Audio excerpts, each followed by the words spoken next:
public schools compel children to take part in prayers, religious rituals, or spiritual ceremonies? Canadian courts have answered this question with an emphatic no.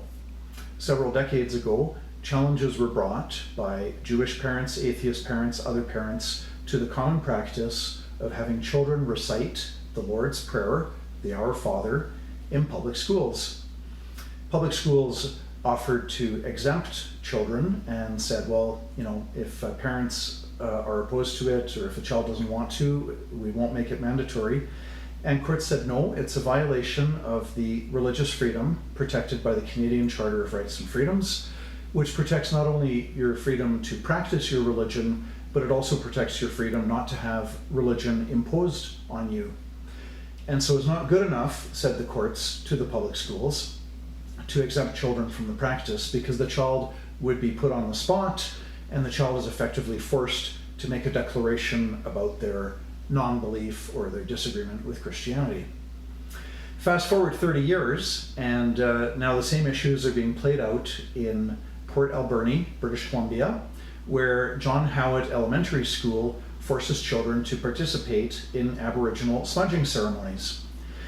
Candace Servatius is a mom who received a letter from John Howitt Elementary telling her that all the children would be subjected to an Aboriginal smudging ritual, which consists of fanning the smoke of burning sage over the bodies of the children in order to cleanse the spirits of the children of bad energy.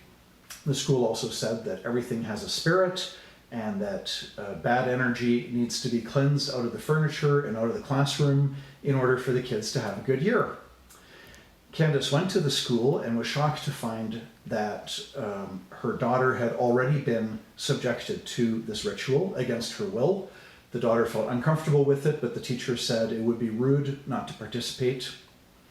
And now the school district in Port Alberni is offering an exemption and saying, well, okay, we're going to allow children to be exempt from this. But the courts have already said, if you have an exemption, it puts the child on the spot.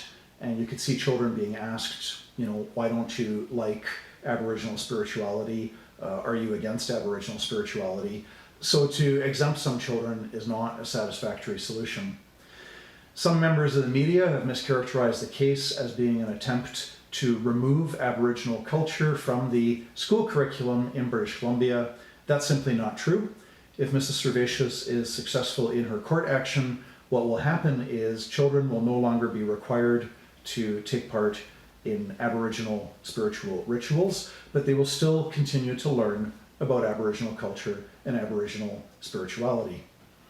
In the same way that we don't have to force children to say the Lord's Prayer in order to learn about the Lord's Prayer, and in the same way that we can teach children about Islam without requiring children to kneel on a prayer rug in the direction of Mecca and say a Muslim prayer, in the same way we can teach children about Aboriginal culture and spirituality without requiring the children to participate in a spiritual ritual. I'm John Carpay. Thanks for listening.